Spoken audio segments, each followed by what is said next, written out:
Bom dia, queridos irmãos e amigos da Escola Bíblica Discipuladora da PIB e a todos que estiverem assistindo a esse vídeo. A graça e a paz de Cristo a todos. Pedimos nesse momento que o Senhor nos abençoe e capacite, abençoando o estudo da sua palavra.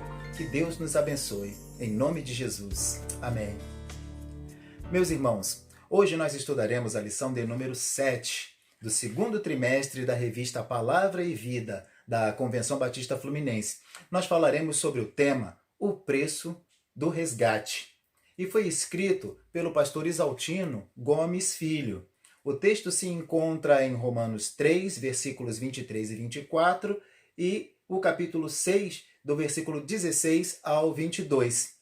O livro de Romanos, meus irmãos, é o 6º livro do Novo Testamento e foi escrito pelo apóstolo Paulo para exemplificar como a salvação ela é oferecida por meio do Evangelho de Jesus Cristo.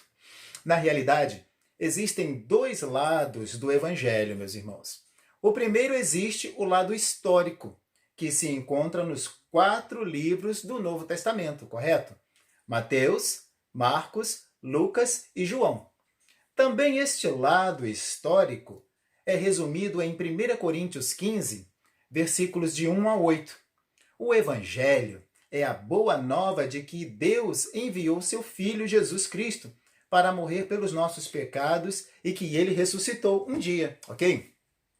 Também existe o lado doutrinário que não podemos esquecer, que se encontra principalmente no livro de Romanos. A palavra evangelho ela é usada 12 vezes neste livro. 4 dessas se encontram no primeiro capítulo. O interessante, meus irmãos, é que enquanto os 4 primeiros livros do Novo Testamento revelam os detalhes históricos do Evangelho, Romanos lida com seu significado. Se alguém perguntar qual é a importância do Evangelho, o livro de Romanos fornecerá todas as respostas. Então vamos lá, vamos à leitura, meus irmãos. Porque todos pecaram e destituídos estão da glória de Deus, sendo justificados gratuitamente pela sua graça, pela redenção que há em Cristo Jesus. O texto de Romanos, que nós acabamos de ler, é do capítulo 3, versículos 23 e 24, quer nos mostrar que pecamos ao falhar em fazer a vontade de Deus, ou quando violamos a sua lei, não fazendo aquilo ao qual nós fomos criados, fomos preparados para fazer. Ou então nós deixamos de cumprir os propósitos que o Senhor planejou para nós. Simples assim, né? Por essa razão, meus queridos, o pecado ela é uma dívida que temos por transgredirmos a lei de Deus. Irmãos, nós precisamos compreender que apenas Jesus viveu sem pecado e pôde pagar totalmente a dívida pela nossa culpa, pela minha culpa e sua culpa. Observemos o que o texto de Romanos quer nos mostrar. Vocês não sabem que se tornam escravos daquilo a quem desobedecer? Podem ser escravos do pecado que conduz à morte, ou podem escolher obedecer a Deus que conduz à vida de justiça. Graças a Deus, porque antes vocês eram escravos do pecado, mas agora obedecem de todo o coração a este ensino que lhes transmitimos. Estão livres da escravidão do pecado e se tornaram escravos da justiça. Uso o exemplo da escravidão para ajudá-los a entender tudo isso, pois sua natureza humana ela é fraca. No passado, vocês se deixaram escravizar pela impureza e pela maldade, né? O que os fez afundar ainda mais no pecado. Agora devem se entregar como escravos à vida de justiça, para que se tornem santos. Quando eram escravos do pecado, estavam livres da obrigação de fazer o que é certo. E qual foi o resultado?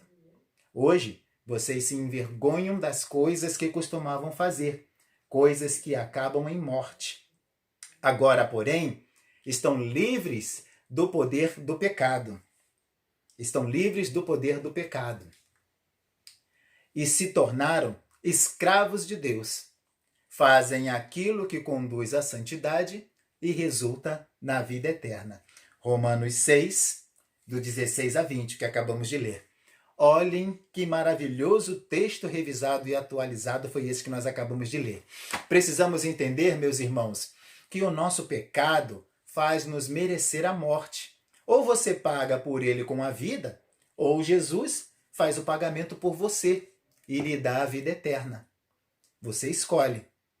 Irmãos e amigos, nós precisamos entender que todas as nossas boas obras, todas elas, não podem assegurar-nos um lugar no céu. Não podem. A nossa única esperança é receber o dom gratuito de Jesus Cristo, que conquistou e que foi conquistado na cruz por nós, por mim e por você, como encontramos lá em João 3, 16, 18.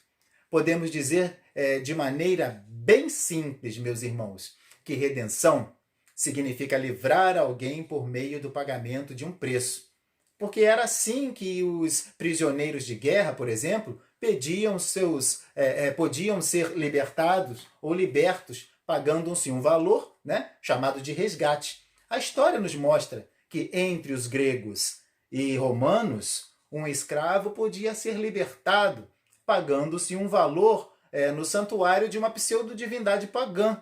Né? Pagava-se um valor. E esse processo se chamava redenção, e o preço chamava-se resgate. Ok?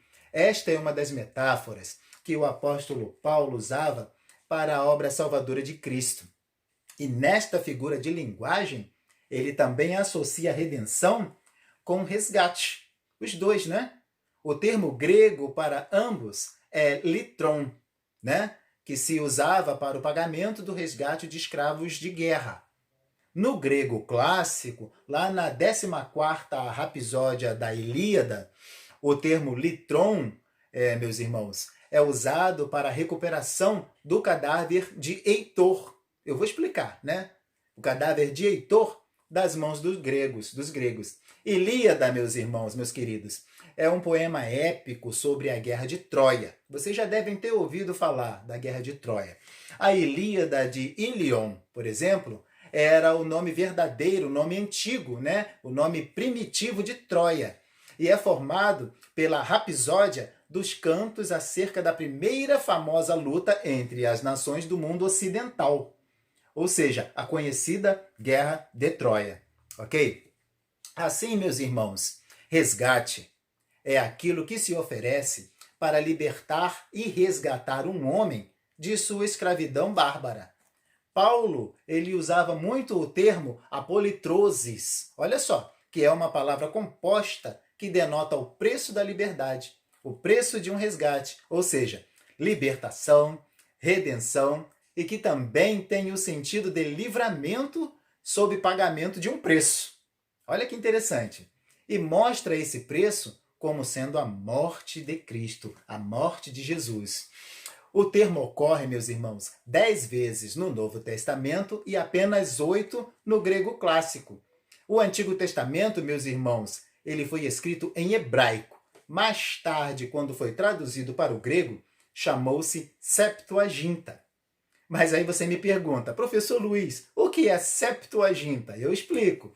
Septuaginta, meus queridos, é o nome da versão da Bíblia hebraica traduzida em etapas, em partes, para o grego koiné.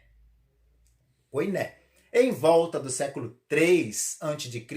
e o século I a.C. em Alexandria, tá? Foi nesse período. A Septuaginta, meus queridos, desde o século I, é a versão clássica da Bíblia hebraica para os cristãos de língua grega e foi usado como base para diversas traduções da Bíblia. Nunca se esqueçam disso, tá bom, meus irmãos? Da Bíblia. Achei interessante, achei importante passar isso para vocês. Esta tradução, meus irmãos, influenciou muito o pensamento dos escritores do Novo Testamento. Olha que interessante. Eles foram pregar aos judeus fora da Palestina. E muitos desses ignoravam o aramaico e hebraico, mas eles falavam o grego, que era uma língua universal, como o inglês hoje o é, né? Os pregadores do Novo Testamento, eles escreveram em grego e se valeram da Septuaginta, tá ok? Eles se valeram da Septuaginta, tudo bem então? Vamos lá então. Resgate. Meus irmãos, resgate é dar um valor para se ter algo que fora da pessoa, mas que agora não era mais. Podemos observar o princípio da lei mosaica, né, a lei de Moisés, era vida por vida. Não era assim? Para não ser morto, pagaria-se um preço. Vida por vida. Para não ser morto, né? Aqui é pagar um preço para ter a vida, né? E a pessoa, ela era culpada, mas pagava um preço e se livrava da sua condenação. Lá em Êxodo 30, 12, reaparece a ideia agora como sentido de cobertura, né? Os israelitas, eles eram recenseados temporariamente, provavelmente, para se dispor deles em algum serviço oficial. Então, eles pagariam um resgate, um valor por isso, por essa situação, tá bom? Os heróis da fé, antigamente, eles preferiam não serem livrados, mas esta era a ideia, livramento mediante pagamento, né? Em Isaías 43, 3 fala assim, por exemplo, né? Yahvé diz que deu parte da África a Ciro, né? Para o resgate de Judá. Livrou a nação do cativeiro, dando-lhe outras nações. Livrou um, dando outras nações. Podemos perceber, meus queridos, o quanto é importante o aprofundamento no conhecimento teológico. Nos esclarece muitas coisas, meus irmãos. A teologia, meus queridos, ela nos ajuda a entender as verdades de Deus. Por isso, meus irmãos e amigos, fiquemos com uma definição teológica de redenção. A definição teológica, né? Redenção inclui tudo aquilo que chamamos de salvação. Ou seja, livramento do pecado, perdão dos pecados, justificação, santificação e a vida eterna. É o ato pelo qual a pessoa passa a ser de Deus, porque longe de Deus, a pessoa se torna escrava do pecado, né? Como diz João 8, 34 e 35, né? Ela só encontra a sua liberdade em Cristo. E é liberta para não mais ser escravo de ninguém, né? E torna-se totalmente livre. Irmãos e amigos, a expressão Cristo, o Redentor, dos muitos títulos de Cristo, este, sem dúvida, é um dos mais preciosos, né? Para quem tem fé. Para quem tem fé. O Novo Testamento o apresenta como sendo o Redentor. Vejamos então. Em Cristo, nós temos a redenção dos nossos pecados, não sendo mais nós escravos dele, como diz Romanos 3, 23, 24. O texto que nós estamos estudando, né? E o capítulo 6, 16 e 22. Como estamos estudando? Antes de sermos comprados por Cristo, nós nos oferecemos ao pecado para fazer a sua vontade. Éramos seus servos. Agora livres, nós nos oferecemos a Cristo para fazer a sua vontade. Olha que maravilha! Quando estávamos debaixo do pecado, não conseguimos sair do pecado, era impossível não pecar. Agora em Cristo, agora estando em Cristo e libertos e nos tornando livres do pecado, não obedecemos mais o pecado e desejamos nos apresentar a Deus para fazer a sua vontade. O crente verdadeiramente convertido, meus irmãos, deseja fazer a vontade do Senhor. A submissão ao pecado era escravizante, mas a submissão a Deus, ela é voluntária e enche nossa vida de significado. Isso tudo faz um grande sentido para nós cristãos.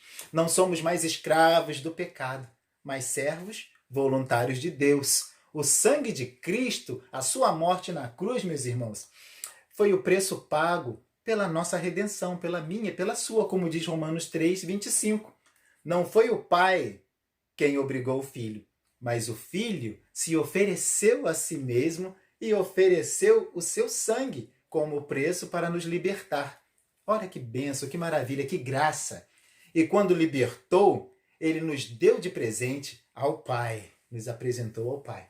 O Filho não foi um curandeiro, né? Não foi um pregador de autoajuda, nem sequer um voluntário social, mas alguém que se deu como resgate, como preço para nós, para nos salvar.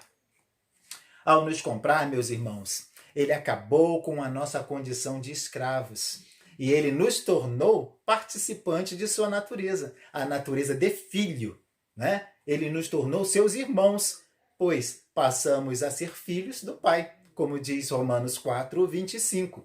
Tínhamos a natureza de Adão e passamos a ter a natureza de Cristo. A nossa redenção, irmãos, nos traz e nos faz participantes também da ressurreição, da ascensão e da glorificação de Cristo, como diz Romanos 4, 25. Isso significa que temos vida na vida de Cristo, né? E porque ele ressuscitou, seremos ressuscitados. E como ele foi glorificado, nós também seremos glorificados.